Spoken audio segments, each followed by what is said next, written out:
All right, welcome to 4.7 part 1. We're going to talk about graphing rational functions, and we're going to do this over the course of 3 days. Just because there's a lot of different little pieces to it, and we got to make sure that we cover all our bases. All right, let's go ahead and dive into part 1. And in this box, I'm also going to put some notes that you're going to need to be aware of. Okay, to start, we'll start with the simple part. Okay, we learned earlier about domain and range and about how our denominator can equal 0. So anytime you want to find a vertical asymptote, you always set the denominator equal to 0. So if I do x plus 3 equals 0, I get x is equal to negative 3.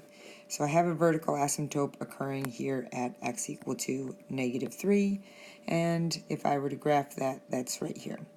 And remember that basically an asymptote is where our graph is approaching.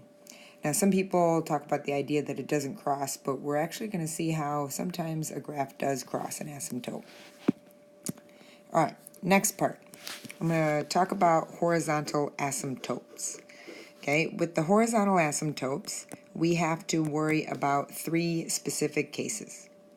Okay, the first case that I'm going to talk about is a situation like x minus 2 over x squared plus 2x. Okay, so in this case, since the degree of our numerator is less than the degree of our denominator, anytime that occurs, you're going to have a horizontal asymptote at y equal to 0. Case number 2. Anytime you have a situation in which the degree of the numerator is equal to the degree of the denominator, as you can see in this case, we have a degree 1 and a degree 1, okay, then that means that your horizontal asymptote is going to come from the division of your leading coefficients. So in this case, that would be that'd be y equal to 3/4. All right, our third case. In the third situation, we have a degree in the numerator, say like x squared plus 2, that is greater than the degree of the denominator, x plus 1. Anytime that occurs, you have no horizontal asymptote. Okay, so those are the 3 cases that we have to keep in mind. All right, if the degrees are the same, whether one's greater, one's less. All right, eventually we're going to talk about holes. We don't have to worry about that just yet. Okay, all right. After that, we can see that it talks about the x-intercept. Reminder that if you have anytime you want to find the x-intercept, you always want to just set your numerator equal to 0. Okay? Well, in this case, 1 doesn't equal 0. What that simply means is that there is none. Why is there none? Well, let's look at what we just talked about. The fact that our numerator has a degree that is less than the denominator, as in the degree of ours is 0 for the numerator and 1 for the denominator, that means that we have a horizontal asymptote at y equal to 0. And so if the horizontal asymptote is y equal to 0, that means that there's not going to be an x-intercept. All right, anytime you want to find the y-intercept, all we have to simply do is plug in 0 for x. So y is equal to 1 over 0 plus 3, or y is equal to a 1/3.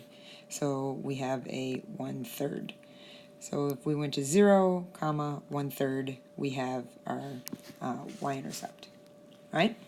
All right, in terms of graphing, just to get a good idea of what it looks like, it would always be a good idea to choose numbers like 2 numbers to the left of the horizontal asymptote and 2 numbers to the right of the horizontal asymptote. All right, so what does that mean? Okay, I am going to plug in a -4 and a -5 into my equation, and if I do that, -4 plus 3 is -1, 1 divided by -1 gives me -1. So therefore I've got this point right here. And if I plug in a -5, then that gives me a -5 plus 3, or a -2. 1 over -2 gives me a -1/2. So it just kind of gives me a general idea that it looks like our graph is doing this. Okay, now I'm going to plug in my -2. Well, -2 plus 3 equals a 1, so now I got a 1 over 1, and it looks like I've got this point. Okay, and then because of symmetry, I already know that it's going to be at 1/2, and then it's going to go down to 1/3 where our y-intercept is. So I've got the following graph. So choose 2 x values to the left of the horizontal asymptote, 2 values to the right. All right, example 2. This one should go a little bit quicker because I didn't have to do the explanation on the horizontal asymptotes. All right, I'm going to start with, okay, there's not going to be any holes, so we can skip that part. Okay, x-intercept. Anytime I want to find the x-intercept, I set the numerator equal to 0. So 4x plus 3 equals 0 means x is going to equal -3/4. So -3/4. Anytime I want to find the y-intercept, I am going to plug in 0 for x, and that cancels, and so now I get y is equal to 3 over -1, or y is equal to -3. Okay? Vertical asymptotes. All right, reminder, we just saw it over here on the left. Anytime the degree of the numerator is equal to the degree of the denominator, we are just going to simply divide those two. And so therefore we have a horizontal asymptote at y equal to 2. Our vertical asymptote, remember we're going to set our denominator equal to 0. And if I do that, I would add 1 divided by 2, and I would have x is equal to a 1/2. Alright, so now I can go and do my graphing. So I've got x equal to 1/2 occurring right here, right through the middle of those boxes. I've got y equal to a 2 occurring right here for my horizontal asymptote. Putting a little perspective into mind, I've got a -3/4. So it looks like I've got an x-intercept right around there. I've got a y-intercept at -3. So I've got a point right here. So those are a couple points to the left of the horizontal asymptote. It gives me a good idea that my graph must be doing something like this. All right, then I should choose 2 numbers to the right of my horizontal asymptote. So since I'm at 1/2 for my my vertical, I could choose 1. And if I plug in 1, I would have 4 times 1 plus 3 all over 2 times 1 minus 1, 7 over 1, so that gives me a 7. I could also plug in 2, 4 times 2 plus 3, 2 times 2 minus 1, 8 plus 3 is 11, 4 minus 1 is 3, that's 3 2/3.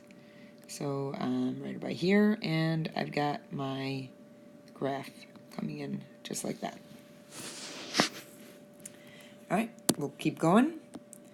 We'll look at example 3 here. Right off the bat, I see that this one is factorable, so I am going to change this to x minus 2 over the quantity x minus 3 x plus 3. Okay, then I'm basically going to go down my list here. We don't have to worry about holes just yet. Okay, x-intercept, reminder we said set the numerator equal to 0, so that gives us an x-intercept at 2. Next, we said to find y-intercepts, we're going to plug 0 in for x. So if we do that, 0 and 0 gives me -2 over -9, which is 2/9.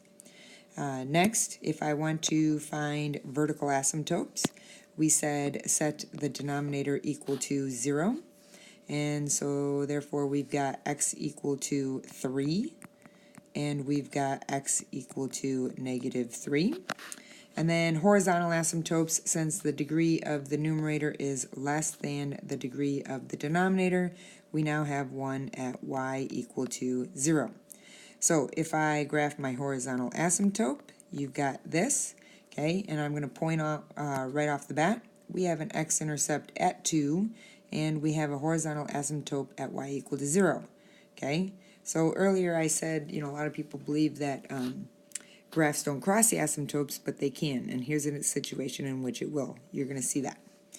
All right, if I keep going with my vertical asymptotes, I've got one occurring here at -3, one occurring here at 3. All right, as earlier, we said choose numbers to the left of your horizontal asymptote and to the right. So if I plug in my -4, I'm going to get a -6 over -4 squared is 16 minus 9 is 7. So now I've got a -6/7. Plug in -5. If I plug in -5, I get -7 over 16, which is still here, all right, because both of them are negative, it's below, and I've got a graph that is basically doing this. All right, I am going to choose as many numbers as possible through between the two asymptotes, so I have a really good idea of what is occurring. I do have one of them already, and that is the y-intercept I already know is at 2/9. I already have this point, which is an x-intercept, so that helps. And if I go through and plug in, say, -2, that would give me a -4 in the numerator. And if I plug in -2 in the denominator, I get 4 minus 9, which is -5. So now I've got a 4/5. If I plug in a -1, I get -3 over -8, which is +3/8, so that's here. And if I plug in +1, I'll plug in one more. +1 would give me a -1 in the numerator and -8 in the denominator, which gets me here.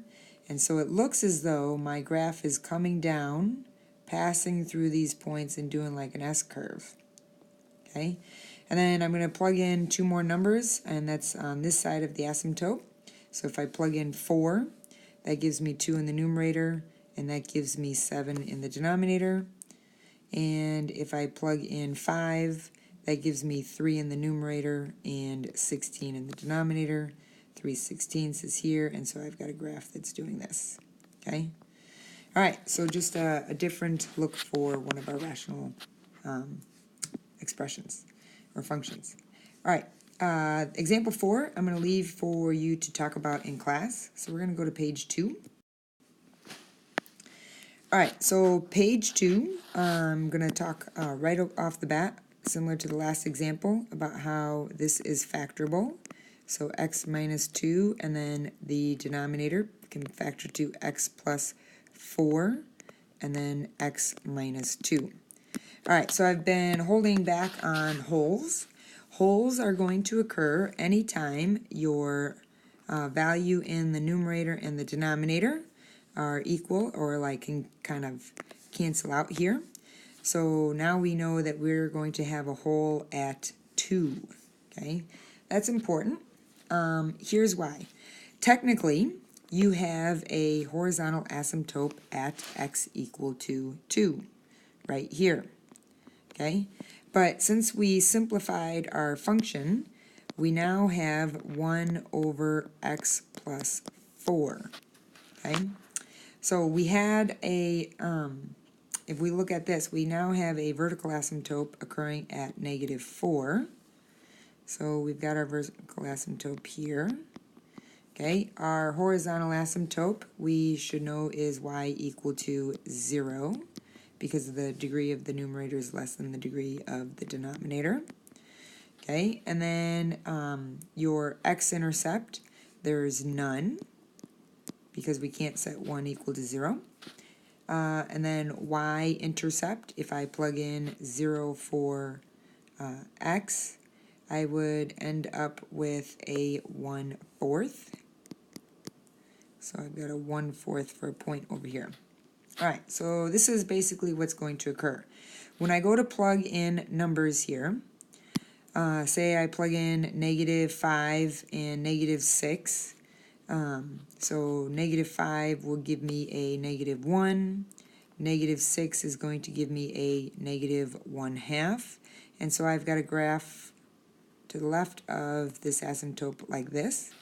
And if I do the same thing on the other side, plug in negative 3, I'm going to get 1. Plug in negative 2, and I'm going to get 1/2. And so now I'm going to have a graph that is going to come down and do this. But there is a hole right here because, reminder that originally, based upon the original function, x couldn't equal 2. So you have to remember that. And so there's a little gap in our graph. All right, so that's just, you know, the last little idea that I wanted to make sure I cover with you today. I'm going to leave example 6 again for you to talk about in class with your teacher, and then that way get a little discussion if there's some things that you don't understand.